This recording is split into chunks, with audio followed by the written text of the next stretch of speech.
My ex was better in bed than you'll ever be. She sneered during a fight. So, I quietly packed my bags. She just sent me a panic text. I'm pregnant and he wants nothing to do with us. Hey viewers. Before we move on to the video, please make sure to subscribe to the channel and hit the like button if you want to see more stories like this. Thanks. The smell of searing garlic and chili flakes should have been the scent of a good night. For me, it was the aroma of an apology. Chloe had been off all week. A storm cloud in human form. Her mood. A low-pressure system I'd been cautiously navigating around. I thought a homemade puttanesca, her favorite, might be a peace offering. She came through the door with the force of a gust of wind, dropping her bag on the floor with a thud that was more punctuation than accident. Smells strong, she said, not looking at me as she headed for the wine. Puttanesca, I said, forcing a lightness into my voice. I didn't feel your favorite. I guess? She poured a large glass of red, leaning against the counter. Her silence was a physical weight in the room. I kept stirring the sauce. Tough day. They're all tough days. Liam, you wouldn't get it. Your job is just numbers. Quiet. Mine is actual people with actual problems. The jab was precise and practiced. I let it slide. Well, I hope this helps. I booked us that table at the Oak for Saturday. 2. Bar San Ling. I turned, smiling, expecting a thaw. Instead, her face was a mask of cold irritation. Saturday, she said, her voice flat. I told you Sarah's having her birthday thing on Saturday. A cold trickle of dread started in my chest. You mentioned it, but you didn't say it was for sure. I made the reservation days ago. It was the only one I could get. So, cancel it. She took a long sip of wine. God, why is everything so difficult with you? You never listen. The unfairness of it was a spark on Tinder. I was listening. Chloe, I was trying to do something nice. You've been miserable for a week and I'm trying to fix it. Maybe if you communicated what you actually wanted, instead of expecting me to read your mind, things wouldn't be so difficult. Her eyes widened. I rarely pushed back. She placed her glass down on the counter with a sharp clink. Communicate. You want me to communicate? Fine. I'll communicate. You are so boring. Your life is a spreadsheet. Dinner reservations. A puttanesca. It's all so safe. So predictable. You're like a human beige wall. The words hit like slaps. I felt my face grow hot. Unpredictable. I'm sorry. I'm not a chaotic mess. Chloe, I'm sorry I have a stable job that pays for this apartment and our vacations. I'm sorry I remember your birthday and don't create drama for fun. Sir, she sneered. A triumphant, ugly curl to her lip. This is what I mean. You think stability is a personality trait. It's not. It's just a cushion you hide in. What do you want from me? I asked, my voice rising despite my best efforts. What exactly would make me less boring? She took a step forward, her eyes glittering with a malice I hadn't seen before. She had been saving this. She needed a reaction, and she was going to get the biggest one she could possibly engineer. You know what the real problem is? She said, her voice dropping to a venomous whisper. You're just bland in every way. I shook my head, a bitter laugh escaping. We're just having a fight. Chloe, this is what couples do. They fight. Fair. She laughed. A harsh, brittle sound. You want fair, fine. I'll be fair. She took another step, closing the distance. Her gaze locked on mine. She was savoring this. My ex? Mark. He was a lot of things. Irresponsible.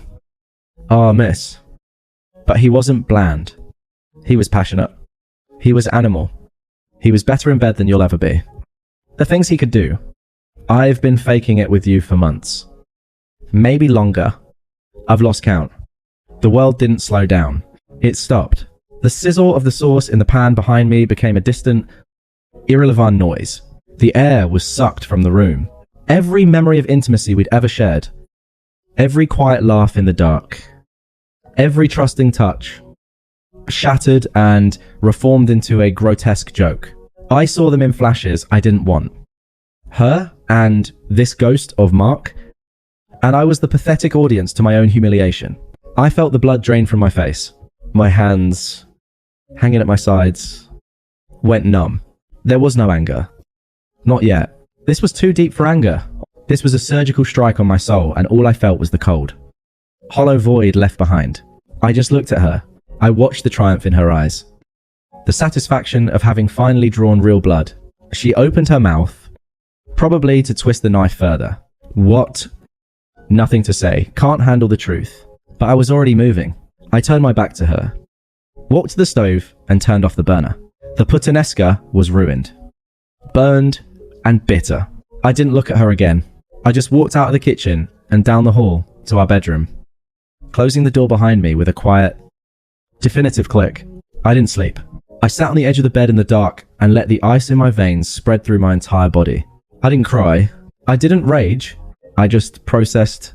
The 7 years we'd been together played out like a movie on fast forward, and every scene was tainted now. Every I love you was a lie. Every moment of vulnerability was a performance. She didn't come to bed. I heard her on the phone later. Her voice a low, excited murmur, probably telling Sarah how she'd finally put me in my place. I was an obstacle in her narrative, not a person. When the first grey light of dawn filtered through the blinds, I felt clean. Empty, but clean. The decision was made. It wasn't a decision to fight for or to argue about. It was a logistical problem that needed solving. I heard her shuffle to the guest room around 200 a.m. Good. At chapter 0 I heard her alarm go off, followed by the shower. I waited. I moved through the apartment like a ghost, making a single cup of coffee. I needed to be sharp. She emerged from the bathroom, wrapped in a towel, her hair wet. She looked at me cautiously, the fury of last night replaced by a calculated weariness. You're up early, she said, her tone neutral.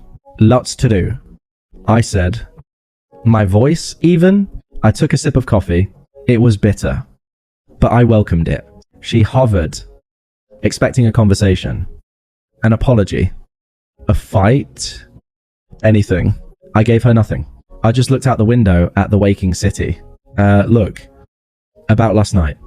She started. The beginning of a non-epiphany apology. I'm sorry, but you made me. I turned and looked at her, and my gaze must have been as hollow as I felt because she stopped mid-sentence. We can talk later. I said, it wasn't a promise. It was a dismissal. A flicker of confusion. Then annoyance crossed her face. She shrugged. Whatever. I'm gonna be late. The moment the front door clicked shut, the spell was broken. I was no longer a ghost. I was a machine. I pulled my old duffel bag from the top of the closet and a single hard-shell suitcase. I worked with a methodical efficiency that was its own form of therapy. I did not pack sentimentally. I packed for survival. Clothes, toiletries, passports, the folder with my important documents, my laptop and hard drives. I left the photos. I left the stupid, overpriced decorative vase she loved. I left the books we'd bought together. I left every gift she'd ever given me. The only personal item I took was a single, worn leather journal from my grandfather. It predated her. It was mine. In under an hour, my life with Chloe was reduced to one suitcase and a duffel bag. I loaded them into my car. I went back inside. The apartment was silent. The burned puttanesca pan was still on the stove. Her half-empty wine glass was on the counter. It looked like the scene of a crime. I took my key off my keyring. I placed it on the kitchen counter, right next to the wine glass. A final. Silent period at the end of our sentence. I did not write a note. What was there to say? Any words I gave her would be twisted, used as ammunition, or used to feed her drama. My silence was my statement. My absence would be my answer. I walked out, pulling the door shut behind me. I didn't look back. There was nothing in that space for me anymore. It was just a container for the memories of a man who no longer existed. A man she had systematically dismantled with one cruel, calculated blow. I drove away. And I didn't feel heartbreak. I felt a profound staggering sense of relief. The walking on eggshells was over. The constant, low-grade anxiety of never being quite enough was gone. The cage door was open, and I was already flying long before she even realized I was gone. The first week was a silence so profound it felt like a physical presence. I'd rented a small, furnished studio apartment on the other side of the city. It had white walls, a neutral sofa, and no history. It was perfect. The silence there was different from the tense quiet I'd endured with Chloe. This was a peaceful, empty canvas. I didn't rush to fill it. I let myself feel it all. But at a distance, like a scientist observing a fascinating, painful specimen. The betrayal, the humiliation, the sheer, breathtaking unfairness of it. I'd built a life with her, a shared fortress, and she had not just abandoned her post, she had detonated the foundations on her way out. I didn't fight the pain, I acknowledged it, sat with it, and then I got to work. I went to my job and buried myself in the clean. Logical beauty of spreadsheets and projections. There was no emotion in a well-balanced equation. Only truth. I started running, not from anything, but toward a version of myself that felt stronger, more solid. The burn in my lungs was a feeling I could control. I reconnected with a few old friends, the ones Chloe had always subtly dismissed as your boring college buddies. We drank beer and talked about nothing important. And it was the most meaningful conversation I'd had in years. I was healing. The wound was closing, leaving behind a scar that was tougher than the original skin. Chloe, however, was just beginning to fester. The first attempt came about 10 days after I'd left. I'd missed a work call and saw a voicemail notification from an unfamiliar number. A cold knot tightened in my stomach. I knew. I played it on speaker, my hands steady, as I meal prepped chicken and broccoli. Seriously. Liam, you're just gonna run away. That's so pathetic. You left your stupid, ancient journal on the shelf. And your good winter coat. I'm not your storage unit. Call me back. We need to talk about your stuff and the rent. Don't be a child. Her voice was sharp, entitled, laced with anger. There was no remorse. Only annoyance that I had disrupted her narrative. I felt nothing. I deleted the voicemail and blocked the number. The journal and the coat were relics of a past life. I could buy a new coat. A week later, an email popped into my personal inbox. The subject line was, "We need to talk. Liam, I'm worried about you." This is a really immature way to handle a fight. Running away and blocking me. It's extreme.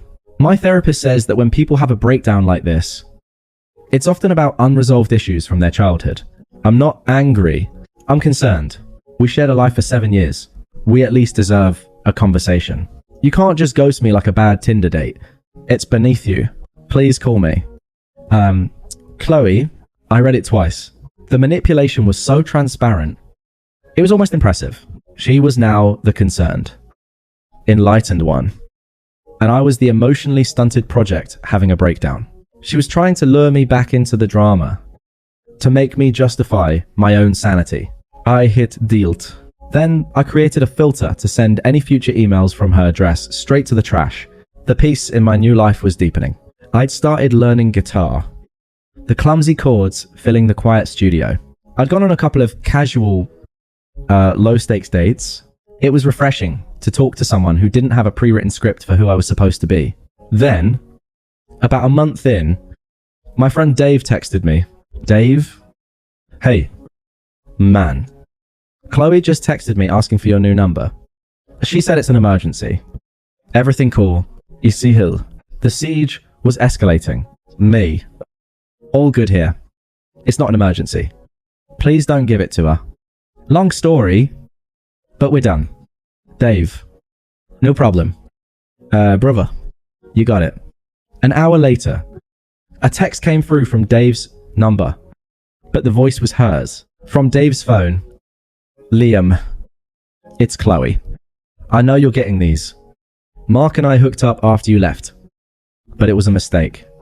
He's already being a jerk, just like I knew he would be. He used me. Can we please just talk? I miss you. I miss us. I stared at the screen. He's already being a jerk. Not I'm sorry. But I told you so. An admission that she'd run straight to the very person she'd used to eviscerate me. And it had blown up in her face. The irony was so thick I could taste it. She wasn't sorry for her cruelty. She was sorry her gamble had failed. I didn't reply to the text.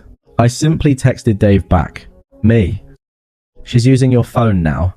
Can you block my number in your settings for a few days? Sorry for the hassle. Dave. Please? Yeah. No problem. Stay strong. Man. I put my phone down. The initial cold shock had given way to a steady, unwavering calm. She was unraveling. And I was just beginning to weave a new tapestry 3 months to the day after I'd walked out. I was on a date. Her name was Anna, a graphic designer I'd met at a bookstore. She had a quiet laugh and didn't feel the need to fill every silence with noise. We were at a quiet tapas bar, sharing patatas bravas and talking about the best cities we'd ever visited. My phone, face down on the table, buzzed once, then again, and again. A rapid-fire sequence of vibrations. Anna raised an eyebrow. Someone's popular. Sorry. I said, flipping it over to silence it. A string of notifications from an unknown number lit up the screen. Not calls. Texts. A lot of them. A cold certainty settled over me. I knew who it was. Everything okay? Anna asked. Her tone gently concerned. I made a decision. I wouldn't let Chloe poison this. 2. I wouldn't give her that power. It's nothing urgent, I said. And I meant it. I turned the phone off completely and slipped it into my pocket. Just spam. Please. Tell me about Lisbon. The evening was lovely. I walked Anna to her car, and we made plans to see each other again that weekend. I felt a genuine, unforced happiness. When I got back to my studio, it was late. I poured a glass of water, and only then, in the peace of my own space, did I turn my phone back on. The texts loaded. There were 7 of them. The previews told the story, a journey from pleading to panic. Unknown number. 9-240 P.M. Liam. I don't know if this is still your number. Unknown number. 9-340 P.M. I'm so sorry for everything I said. It was horrible. And I didn't mean it. I was just angry and stupid. Unknown number. 9-540 P.M. You were the best thing in my life. The only real thing. I see that now. Unknown number. 9-840 P.M. Mark is a monster. He's gone. He completely abandoned me. Unknown number. 9-50 P.M. The thing is, I'm pregnant. The words on the screen didn't feel real. They felt like a plot twist from a bad movie. I sat down, my mind perfectly, eerily clear. Unknown number. 9-52 P.M. He found out, and he blocked my number. He changed his locks. He told me to never contact him again. Unknown number. 9-52 P.M. I'm all alone. And I'm so scared. You were always so strong and kind. You knew how to handle things. Please. I have no one else to call. I read the final text 3 times. The irony was so absolute, so brutally poetic, that it circled back from tragedy to farce. You were always so strong and kind. The very qualities she had mocked as boring and predictable were now the lifeline she was clutching at in her desperation. The exciting, animal passion of Mark had resulted in this abandonnement, terror, and a profound, isolating consequence. I felt no anger, no schadenfreude, not even a flicker of the old pain. Looking at those panicked words, I felt only a profound, clinical pity. It was the same feeling I might have for a character in a documentary about poor life choices. It was detached, academic. She had chosen her storm. She had glorified the lightning. And now she was shocked to be drowning in the flood. I didn't type a response. I didn't ask how far along she was. I didn't offer advice. I didn't say, I'm sorry to hear that. I simply selected the string of messages and tapped delete. Then I blocked the new number. I finished my water, washed the glass, and got ready for bed. As I lay in the dark, the only thought that crossed my mind was a calm, final assessment. Her crisis was real. Her fear was palpable, but it was not and would never again be my problem. The gym parking lot was my sanctuary at 6:00 a.m.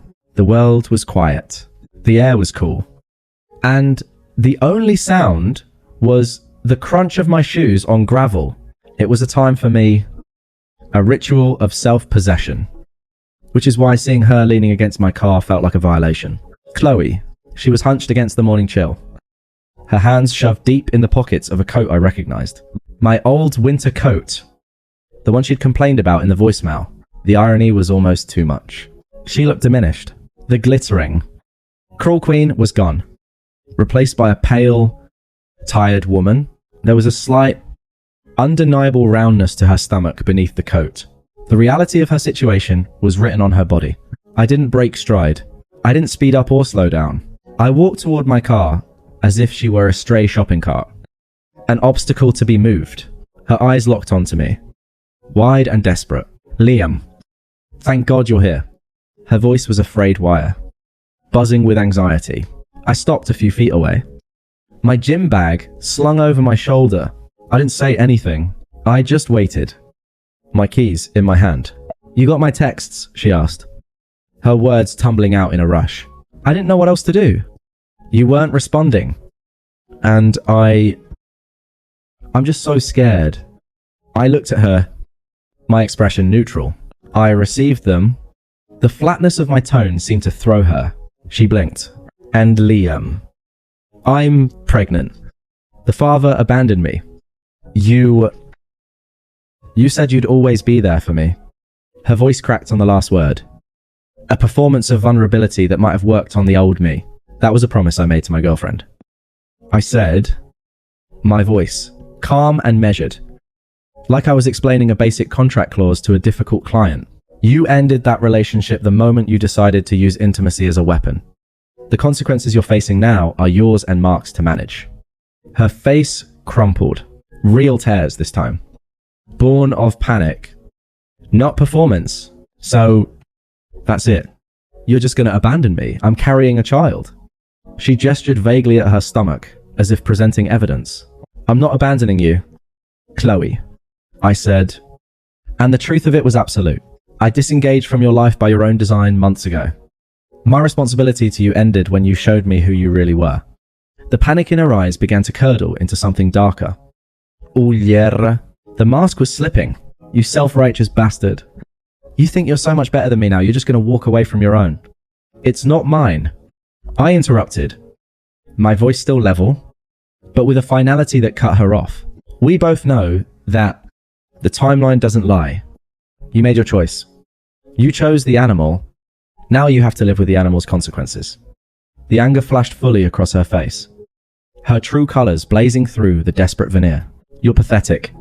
You were always a coward. You can't handle a real woman with real emotions. You just hide in your boring, safe little world. I almost smiled. There it was. The same script. The same insults. Now wielded from a position of utter powerlessness. They had no sting left. They were just words. I sincerely hope you have a healthy baby and find the support you need. I said. And I meant it with the detached benevolence of a stranger. But you will not find it with me. My involvement in your life is over. I pressed the unlock button on my key fob. The car chirped. She was still leaning against it. So I stood waiting. After a long, tense moment, she pushed herself away from the car, her body trembling with rage and defeat. I opened the door, threw my gym bag inside, and got in. I didn't look at her. I started the engine and pulled away.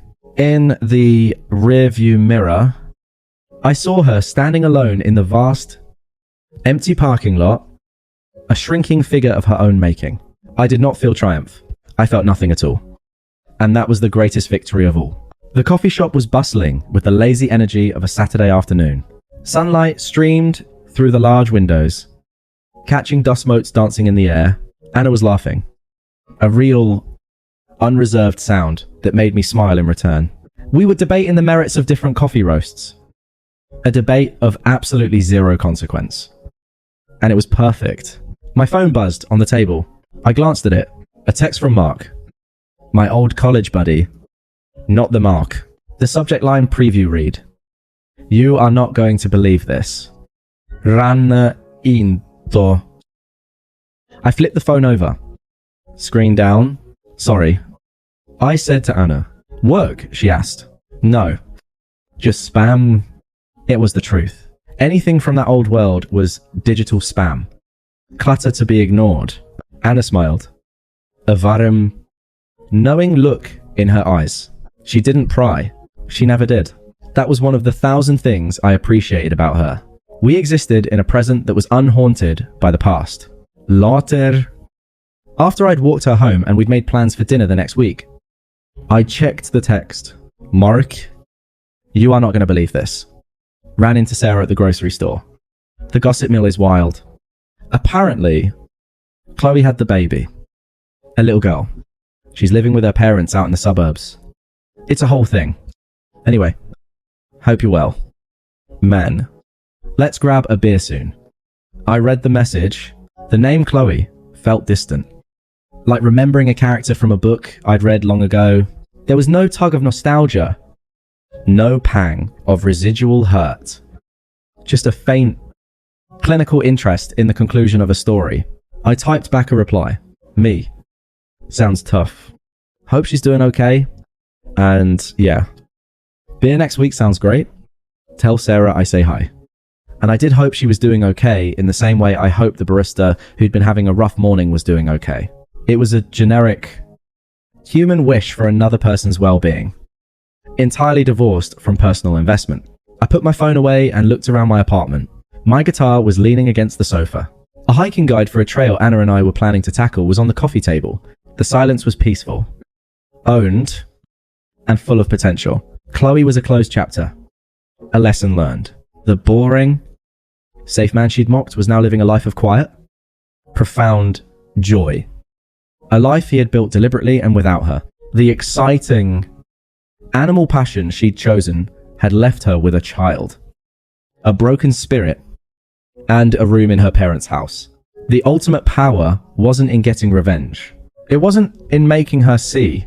It was in the simple, unassailable truth that she no longer factored into my happiness. Her existence. Her struggles. Her consequences. They were all just background noise in a song I was no longer listening to. I was free. And the view from here was anything but boring. Thanks for watching. Make sure to subscribe to the channel and hit the like button. What do you think about this story? Share it in the comments.